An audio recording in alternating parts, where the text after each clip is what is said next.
mais ça, c'est pas demain la veille. Les deux triangles l'un dans l'autre de l'étoile de David, qui représente Eshmaïm, le feu, et la matière. Le feu et la matière, le feu et l'eau. Le feu et l'eau. Qu'est-ce que c'est que le feu exactement? Le feu, c'est un dégagement d'énergie qui est provoqué par une espèce de strippage des électrons. C'est-à-dire que tu as des atomes qui sont composés. Mettons que tu as une molécule de... Ah là, tu me parles de chimie, pas trop de physique. Mais si tu as des atomes qui sont liés ensemble, lorsque tu vas induire une énergie qui va briser des atomes ensemble, à chaque fois, à ce moment-là, lorsqu'un atome... Bon, je vais reprendre plus facilement parce qu'on va arriver à MC carré avec ça. Lorsque l'atome est formé, ok, mettons qu'on a un atome de carbone. OK? On a un atome de carbone, il y a 6 protons puis 7 neutrons. Ça, cet atome-là, si vous prenez... Non, tu sais, notre idée, nous autres, dirait que la somme des masses à l'intérieur donne la masse totale du corps. OK? Donc, si on a 6 plus 7, on va avoir 6 fois le proton plus 7 fois le neutron va donner un carbone. Right? Wrong. C'est faux. C'est bizarre, hein, mais c'est vrai. Parce que ce qui arrive, c'est que l'atome tel quel a plus d'énergie que la somme de ses composantes. C'est que ce surplus d'énergie-là vient pour que l'atome reste stable. Puis si tu sépares l'atome en deux, la composante des deux masses va être inférieure à ce que tu avais au départ. C'est-à-dire que si tu additionnes, mettons, tu divises ça en 3 protons, 3 neutrons. 3 protons, 3 neutrons. C'est du beryllium, ça, je pense. Tu divises ça en deux parties. La somme des deux parties des masses, M1 puis M2, sommation des M, est différente que la masse originale. Puis c'est cette différence d'énergie-là, OK, la différence de masse, si tu veux, que tu vas multiplier par C carré pour te donner l'énergie qui est sortie de la matière. Et qui se manifeste en feu. Oui. En chaleur et en lumière. Oui, là, c'est plus dans le sens des électrons. Dans le sens que, là, ici, on parle d'énergie typiquement nucléaire, dans le noyau.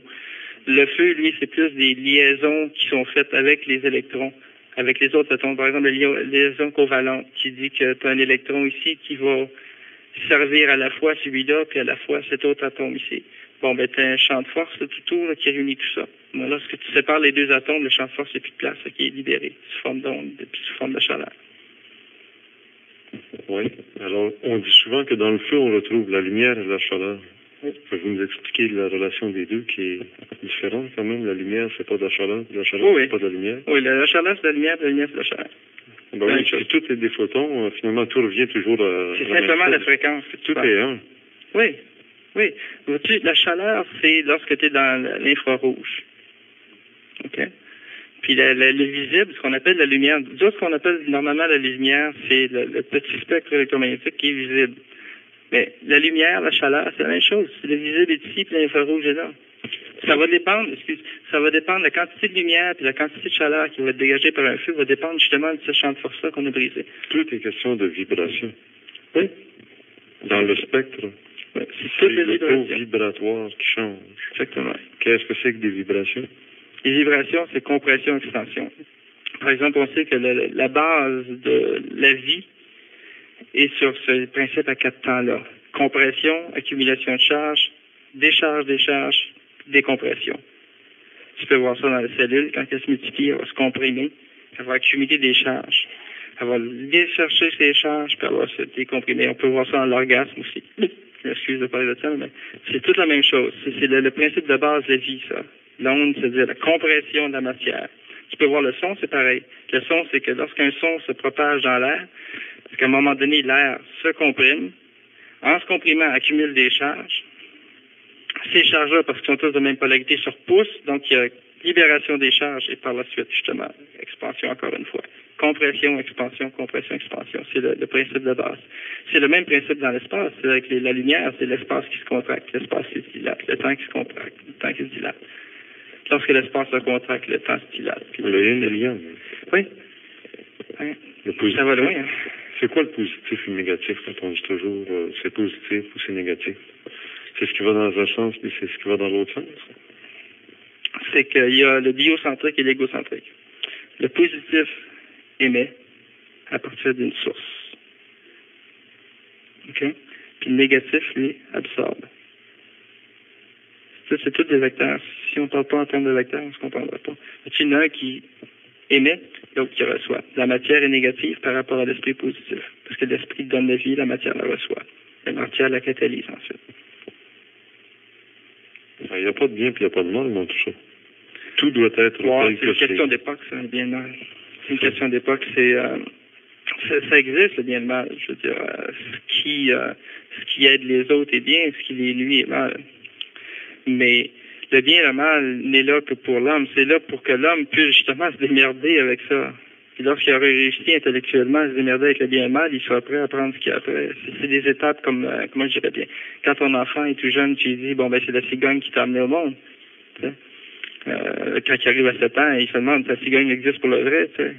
Là, tu lui dis, ben non, c'est pas une cigogne. Et êtes-vous capable de nous expliquer, en ésotérisme, on dit souvent, il faut hausser ses vibrations pour réussir à entrer en relation avec les grands maîtres de la loge blanche universelle, où il faut baisser ses vibrations pour se calmer, méditer, être capable de retrouver son soi intérieur. Oui. Là, on arrive avec une autre équation. Équation qui dit que l'énergie d'une onde est proportionnelle à une constante, on appelle la constante de Planck, fois la fréquence. OK? Parce que tu as les couches, comme un atome a un centre, puis après ça, un paquet de couches périphériques. OK? Puis plus tu montes dans tes couches, puis plus l'énergie est élevée. D'accord? À ce moment-là, si toi, tu pars d'ici, qui est l'humain, mettons que l'humain est pas au centre, mais mettons que l'humain soit au centre, puis le ciel sera ici. Mais pour être capable d'aller au ciel, il va falloir que tu montes tes vibrations, parce que c'est en montant tes vibrations, tu vas monter ton énergie, puis en montant ton énergie, tu vas changer d'orbite. Là, tu viens d'utiliser le mot fréquence en haut, puis c'est synonyme de vibration. Oui. Tu as deux mots qui sont inverses l'un à l'autre. C'est-à-dire que tu as encore une équation qui dit que la longueur d'onde fois la fréquence est égale à la vitesse de la lumière. Quand tu parles de taux vibratoire, tu vas parler de fréquence. Quand tu vas parler de vibration, tu parles encore de fréquence. Tu peux aussi parler de longueur d'onde, qui va être l'intervalle entre deux ondes. Par exemple, Einstein, puis c'est ça qu'on n'a rien compris dans la vitesse de la lumière. Hein. On a dit que la vitesse de la lumière est constante, que ça veut dire. Ça, il faut que je vous dise ça. Alors, vous allez rire. Admettons qu'on prend un train, OK, qui s'en va sur une track à 150 $. OK, puis moi, je suis en avant du train, puis il y en a un autre qui est en arrière du train. Puis moi, je décide de tirer une balle, OK? Je tire pas une balle de fusil, mais une balle de baseball. Je tire une balle de baseball sur le train. Moi, je suis en avant du train, sur ma track. Quelle vitesse la balle va arriver sur le train? Plus la vitesse du train. Puis si le gars est en arrière, c'est le contraire. C'est la vitesse du train moins la vitesse que j'ai lancée. D'accord? La lumière, c'est pas ça. C'est ça qui est craquant là-dedans. C'est que la lumière que tu lances de n'importe où, que tu aies à n'importe quelle vitesse, ça va toujours t'arriver dessus à la vitesse de la lumière. C'est-à-dire que si moi, mon train s'en va à 0.9 fois la vitesse de la lumière, je sais que c'est vite, puis il m'arrive un photon en avant et un photon en arrière, je vais les avoir arrivés à la même vitesse de la lumière, par rapport à moi, dans le train. Ça fait bizarre, ça. Hein? Ça fait pas de sens, mais c'est la relativité. Oui, mais est-ce que ça, c'est prouvé par des chiffres? Oui, c'est prouvé par des expériences, c'est prouvé par des chiffres. Et par des expériences? Oui, l'expérience de Nicholson-Morley qui était assez probante là-dessus. D'ailleurs, il voulait servir de... Nicholson voulait servir de son expérience pour prouver qu'il y avait un éther, puis que le photon se déplaçait plus vite dans une direction que dans l'autre direction, puis ils ont mis des tables tournantes excessivement haute vitesse pour mesurer la vitesse de la lumière dans une direction, puis dans l'autre direction, puis ils sont arrivés à dire, excusez-moi, mais j'ai pas pu débattre votre théorie. La notion qui fait que, attendez là pour rire, mais une soucoupe volante qui s'éloigne de la Terre, alors qu'elle émet une énergie de couleur blanche, disons. On va avoir rouge. On va l'avoir rouge, et qui s'approche de la Terre, on va l'avoir bleu. Redshift. Ça, c'est une autre histoire. C'est que lorsque une particule va s'éloigner d'un corps, la lumière, elle est shiftée. Pour sortir une équation, ça ne demande pas grand-chose. Ça, c'est le même, d'après moi, là, je ne veux pas inclure les autres physiciens là-dedans, mais d'après moi, c'est le même principe qui va nier le Big Bang. c'est que les étoiles, par leur attraction gravitationnelle, se trouvent à ralentir les photons quand ils sortent. Et à ce moment-là, justement, les shifter vers le rouge. Parce que d'autres, on observe les étoiles avec un redshift tout le temps. Quand tu regardes les étoiles, il y a toujours, dans le sens qu'on compare, OK? C'est-à-dire, on comprend l'atome d'hydrogène. L'atome d'hydrogène va émettre certaines lignes spectrales bien caractéristiques.